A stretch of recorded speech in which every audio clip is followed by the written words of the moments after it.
Hello everyone, and thank you for joining me. Today, we're returning to Fallout 76, where we're going to spend another 1000 scrip with the Purveyor on 3-star ranged legendary weapons. As always, I'll take a few moments to talk about what makes each one good, bad, or indifferent. And please remember, if you enjoy content like this, be sure to like, subscribe, and comment. It really helps the channel out, and it doesn't cost you anything. Alright, let's go on ahead and get started. So for our first ranged legendary weapon today, we get a Hunter's Light Machine Gun with replenishing action points with each kill and +1 perception. So the Light Machine Gun is a very solid weapon. The real drawback with the Light Machine Gun is it's a little bit difficult to feed. The 308 ammo, you don't get a whole lot when you craft it, so that's the biggest drawback really to the Light Machine Gun. It also does have a relatively small ammo capacity for a weapon that fires as quickly as it does, and it does fire very quickly. But as those issues aside, it really is a very powerful, one of the better endgame heavy guns. The Hunter's effect on it is one of the Slayer's effects, and it's probably one of, possibly even the least useful of the Slayer's effects, just because I don't think there's a lot of times when players are out there specifically hunting animals. Sure, once in a while you get the daily challenges to go kill some death claws or that sort of thing, and the Scorch Beasts do count as animals for this, so you could get some use out of it for Scorch Beast hunting or maybe even Scorch Beast queen fights, but overall the Hunter's effect is really just not that exciting.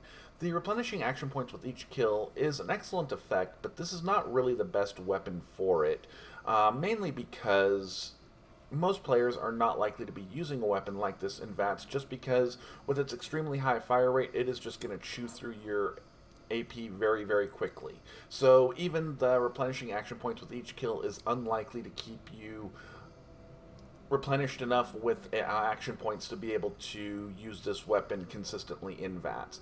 The +1 perception is also a bit lost on this weapon just because the primary benefit for +1 perception is additional VATS accuracy, and as I mentioned, this is probably not a good VATS weapon, so it's not really doing a whole lot here. So overall, this one's not exciting. Let's go on ahead and move on to the next one.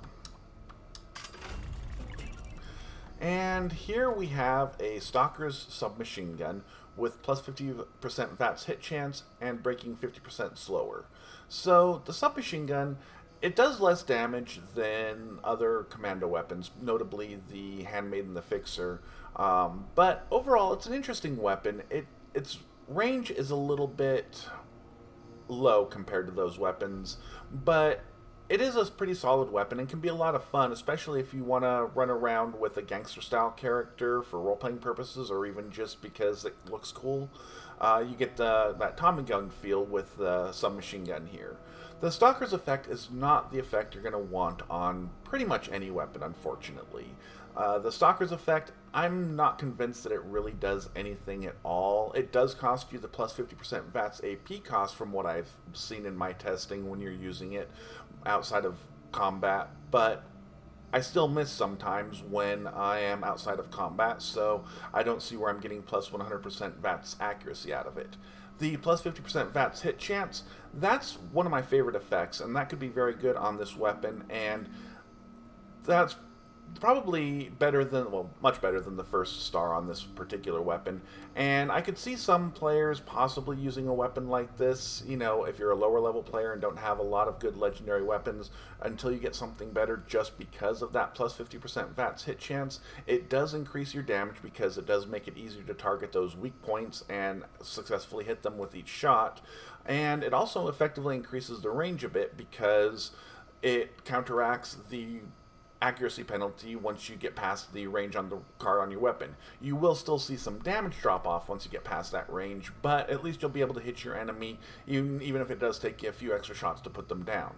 And the breaking 50% slower, well, that's great on any weapon. I don't think anybody likes repairing their weapons or armor, so that's a great effect, and that's great here. So overall, though, this one is really not exciting, primarily because of the first star. So let's go on ahead and move on to the next one.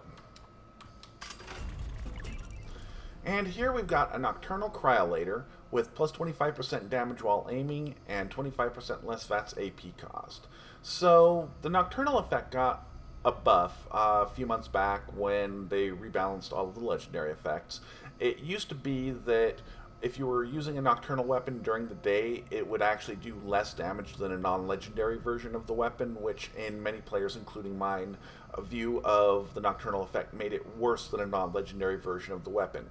They took away that debuff, so that's a good thing, and now the nocturnal effect, it at least has some utility. If you're the type of player who will remember to switch weapons day and night, then the Nocturnal effect could be for you. It does have some fairly solid bonuses, but I'm not really that kind of player, and also the Cryolator is probably not the kind of weapon you really want that on. The Cryolator is kind of a specialty weapon that its primary role is for slowing down big boss type enemies such as the Scorchbeast Queen or Earl to make it easier to kill them. So the Nocturnal effect could help with that, but you'd really be much better off with something like Quad so that you can keep firing longer, or something with a more consistent damage buff on it, even like Anti-Armor, Junkies, Aristocrats, Bloodied, anything like that. So the plus 25% damage while aiming, that's going to be very good on a weapon like this because you're probably not going to be using it in VATS. You may be hip firing it a lot, but with that plus 25% damage while aiming, it may be worth going on ahead and spending some time aiming it, especially considering you'll frequently be targeting the larger enemies such as the Scorchbeast Queen or Earl, so you don't have to worry about it being so difficult to keep them in the crosshairs as they're moving around because they're so large. The 25% less VATS AP cost is probably lost on this weapon because you're not going to get a whole lot of use of it out of it in VATS just because it is going to fire or chew through your AP very quickly, and you're not going to be able to use VATS as your primary way of using this weapon the way you can with things like rifles and pistols and so forth. So let's go on ahead and move on to the next one.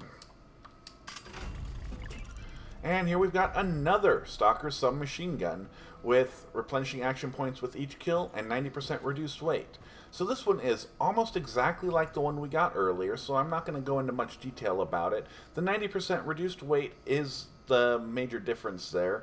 It's a nice effect, but it's not the best effect in my opinion for rifles or pistols generally because they typically have a good number of mods, and the mods that you get or the mods that you apply to the weapon do not benefit from the 90% reduced weight. They add the normal amount of weight to the weapon. So, also, I'm not entirely sure that the 90% reduced weight is actually working on this because if you look at the weight on the card, 4.9 with no mods whatsoever on it, I don't think this weapon weighs 49 pounds without that effect. So, overall, this one's another dud. Let's go on ahead and move on to the next one. And here we've got a quad short radium rifle with 25% damage while aiming and 50 damage resistance while aiming. So this one's pretty interesting. The radium rifle, the major drawback to it, it does do a little bit less damage than some of the other commando weapons, but that's really not a huge issue. You know, you can still run around with it just like you could with the assault rifle or the submachine gun and do just fine as long as you've got a half-decent commando build or even a half-decent rifleman build. But its major drawback is how difficult it is to learn mods for this weapon. You can craft and scrap thousands of, I may be exaggerating, I'm not really sure, but lots and lots of radium rifles before you'll learn all of the mods for it. And that's very, very frustrating, which is unfortunate because this is kind of a cool weapon. It's got a nice theme that fits in well with the Fallout universe. But as far as the weapon itself goes, it's pretty solid, especially if you can get the mods that you want for it, most notably a suppressor and probably a better receiver. An automatic one, ideally, if you're going to take it commando, which you'll always get better DPS with a commando over rifleman, but it depends on personal playstyle, which you prefer. The plus 25% damage while aiming is going to be very good on a weapon like this. just because it's free 25% damage while aiming. Now, a weapon like this, I would typically use in VATS, but, you know, there's many players who would prefer to use weapons like this, either hip firing or aiming down the sights. And if you're aiming down the sights, you get that free damage. And the quadruple ammo capacity, that's also going to be great for your DPS, just because you're going to be able to go much longer without having to reload the weapon. Although, if you play the game the way I tend to and kill your enemies, make sure that everything around you is dead, and then go on ahead and reload as soon as you have a spare moment, you might not get a ton of use out of this, but it could still be very useful. And then the 50 damage resistance while aiming, that synergizes nicely with the plus 25% damage while aiming as well, because they both benefit while you're aiming. So this weapon really wants to be aimed instead of used in VATS, and that's great. There's nothing wrong with using a weapon like that way. The 50 damage resistance itself, it'll do something for you. You'll probably see some benefit from it. Depending on what kind of armor you're running will determine how much benefit. If you've got armor totaling about 300 to 400 damage resistance or better, then you're not going to see a huge amount of benefit from it. But if you're using less than that, then it could be very good for you. So let's go on ahead and move on to the next one here. And here we have a Berserker's Gauss Pistol with VATS critical hits doing plus 50% damage and 15% faster reload. So the Gauss Pistol is one of the harder hitting, I forget the name, but the gunslinger build weapons, the semi-automatic pistols. So that in itself is a good thing. It hits really hard. You can typically take enemies down in 1 to 2 hits as long as you're targeting the weak points. And you can even put a suppressor on this thing. So that's a very good thing. And the Berserker's effect, you really, in my opinion, need something that you can put a suppressors on so that you can be stealthy and not get attacked a lot. Because to benefit from the Berserker's effect, you have to be running it effectively 0 armor, or you're not going to be getting much benefit from it at all. It used to, much like the Nocturnal effect, be that if you had armor on, it would do less damage than a non-legendary version. When they did the rebalance of the legendary effects a few months back, they fixed that for Berserkers as well, which is nice. But it's still probably one of the less useful effects, just because it's a lot harder to stay alive with no armor than it is at low health or taking advantage of some of the other first star legendary effects. So the second effect, VATS critical hits doing plus 50% damage, that's going to be great on a weapon like this, because you're most likely going to be trying to use it in VATS so that you can get some extra damage from the VATS critical hits. The Gauss Pistol, it hits hard, but it doesn't really hit hard enough that you can just kind of torso shot everything, expect to kill it in 1 to 2 shots, and move on. You do need to target weak points and things like that, so getting that extra damage with your VATS critical hits, that'll make things go down quicker, get you more of those one-shot kills, which will be great. And then the 15% faster reload, well, it's great really on any ranged weapon, but it's probably not the most effective on a weapon like this, just because a weapon like this has got a fairly good capacity for the fact that it is a semi-automatic weapon. So you're not typically going to be spending a whole lot of time in combat reloading anyway, but thanks to that effect, you're going to be spending even less time reloading, and that's a good thing. So let's go ahead and move on to the next one. And here we've got a 2-shot Gauss Shotgun with plus 50% limb damage and breaks 50% slower. So the Gauss Shotgun is, in most situations, the most powerful shotgun in the game. There are some specific situations, basically anytime you're fighting an enemy that has very high explosion resistance, it's not going to do a whole lot because a lot of its damage is explosive. But the and in most other situations, as far as like a running around gun, it will put most things down in 1 to 2 shots, even if you're just targeting the torso. And in fact, you probably want to be targeting the torso with a weapon like this, just because so much of its damage is explosive, and its range from the ground matters for that. So Unfortunately, the two-shot effect on this weapon is not particularly good. Yeah, all it does is add one more pellet, which you're already getting 8 from the shotgun, so excuse me, getting an extra one pellet is not really doing a whole lot for you. The plus 50% limb damage, it it's really not good on a shotgun, to be perfectly honest, because if you're running a shotgun, there's a good chance you'll be running the Enforcer perk. I strongly recommend that because with the Enforcer perk running, when you're using shotguns, you can cripple things very quickly and easily without needing the plus 50% limb damage effect. So it's kind of a lost effect here. Breaking 50% slower, as I mentioned before, is a great effect. Nobody likes repairing their stuff, so having it break slower is a good thing. Let's go ahead and move on to the next one. And this time we get an Instigating Combat Shotgun, with the last round in the magazine has a 25% chance to deal double damage and 15% faster reload. So the Combat Shotgun is, in my opinion, the second best shotgun in the game. It is good in all the situations where the Gauss Shotgun is bad. So on my shotgun builds, I run around with the Gauss Shotgun as their typical weapon, but when I run into creatures that it doesn't do a whole lot to, I switch over to my Combat Shotgun. And that's a strategy that works out very well for me.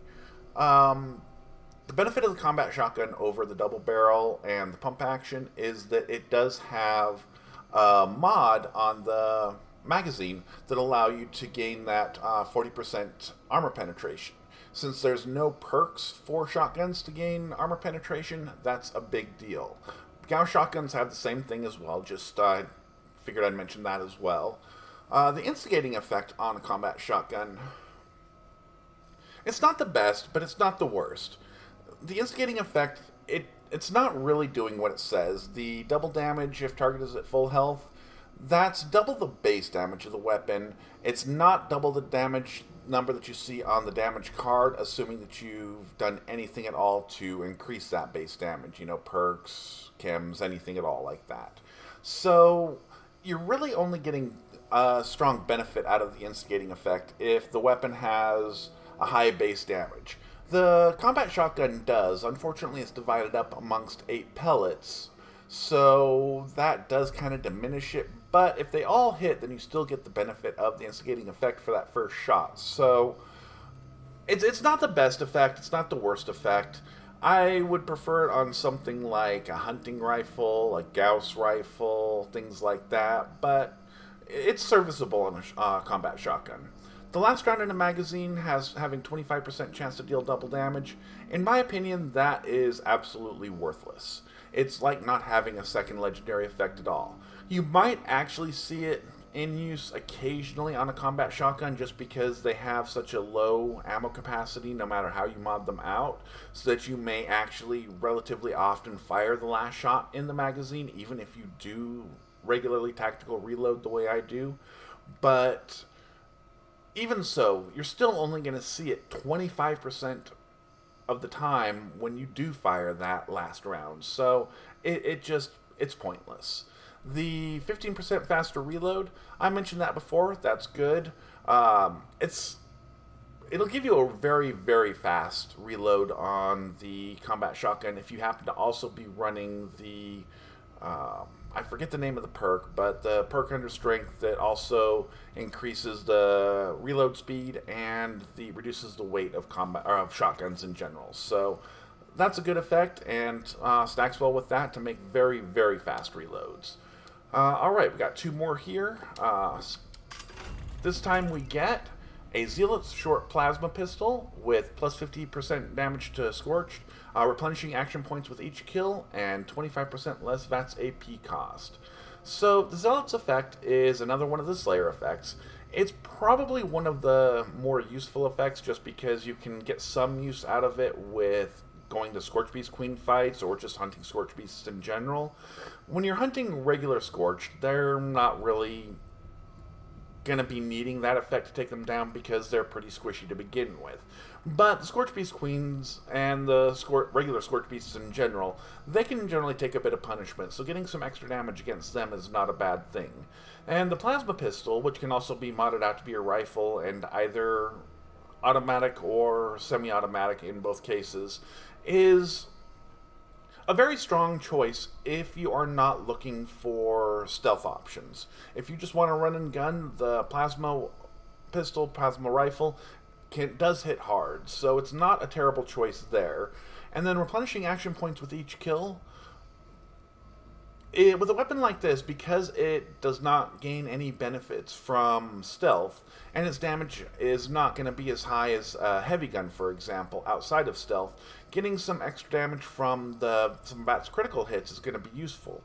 And getting some extra AP when you kill things to be able to keep yourself targeting things in VATS, that's going to be helpful. And that also synergizes very well with the 25% less VATS AP cost, which means that with a weapon like this, it really wants to be used in VATS, just like the weapon before, the Radium Rifle, really wanted to be used in aimed. This one wants to be used in VATS, and it gives you quite a bit of benefits for doing so. Unfortunately, the Zealot's effect is probably not the weapon, or not the effect you really want on a weapon like this, so I could see some players using this, again, you know, lower to mid-level players who haven't developed a healthy supply of legendary weapons yet, using it until they get their hands on something better, because it's not a bad weapon, it's just, there's much better out there. And for our last one today, we get an Exterminator's Gauss Shotgun with plus 25% damage while aiming and 25% less VATS AP cost.